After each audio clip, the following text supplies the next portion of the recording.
What up? T-Bob here. And Jake as well. And look at you. You done stumbled upon little OTB Saints, where we bring you all the latest black and gold coverage. Who are the Saints going to draft? Who's going to be their quarterback? What does the salary cap look like? All that information and more. Hope you enjoy it. Like, subscribe. New Orleans Saints sign linebacker Khaleke Hudson. And it's a one-year deal.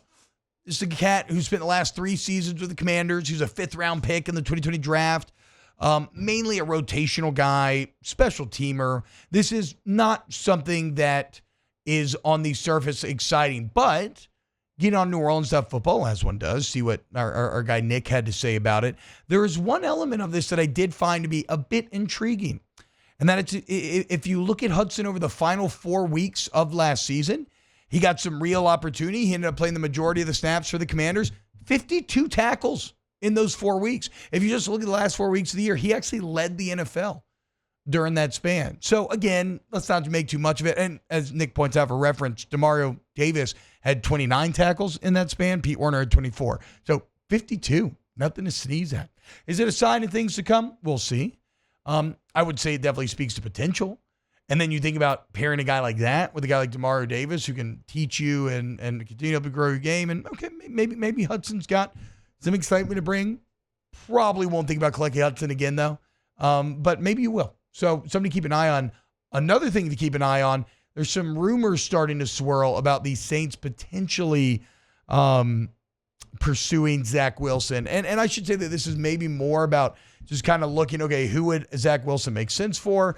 And currently, the New Orleans Saints backup quarterback situation after Jameis's departure is the lowest rated NFL quarterback of all time, and Jake Haener. So it's not a position that is in a good spot right now. That said, I ain't giving up resources for Zach Wilson. I ain't trading for him. I don't care if it's a 7th-round pick, whatever. Well, also it's his contract. You're going to take that on. I think it's like a $10 or $11 million cap hit, something along those lines this year. I think that you wait and see if they end up cutting him, and then you try to pounce. Though New York has said that they're not going to move him if they can't get some sort of trade out of it. Taylor, would you pursue Zach Wilson if you were the Saints? It depends on what you'd have to give up. I mean, I would give up a 7th-round pick for him. Because what did Justin Fields go for? Justin Maybe like Fields, a 6. Yeah, so I mean, if you could get something like that out of him, yeah, why not? He came in relief of Rodgers, and he had ups and downs, obviously. I mean, he's been a guy that's inconsistent, but like you said, you go look at your backup room. You have Jake Haener, who you saw some nice things of out of preseason, but outside of preseason, he has not played in the NFL. You have Nathan Peterman. You know what you're getting out of him, and it's not very good. That's the lowest rated quarterback. You want to hitch your wagon to Derek Carr, that's fine, but you got to have a little bit of insurance behind him, and you don't have it right now. Yeah. But also, is Zach Wilson actually better than any of those guys? I mean, is he better than Nathan Peterman? I'd probably take Zach Wilson over Nathan Peterman. Really, I'm saying, but what if we honestly looked at the numbers next to each other? Like, I feel you.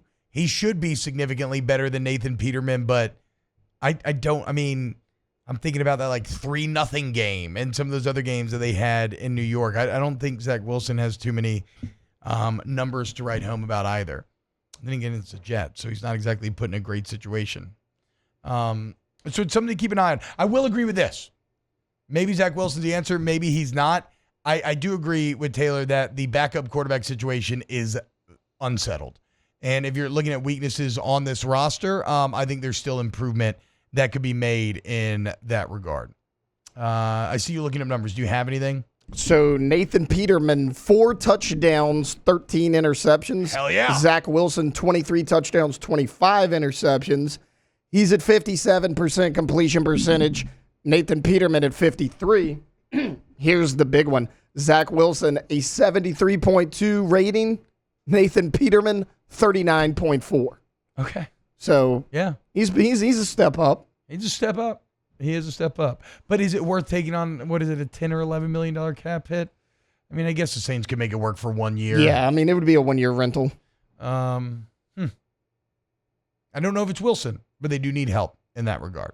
Wow, just amazing black and gold takes right there, Jake. I don't think I've ever heard any takes that are better than the two guys that just gave you that take. And you can keep getting them by going ahead and liking, subscribing, ringing the bell to get notifications when we post. Have a great day. We'll see you on the next OTB Saints.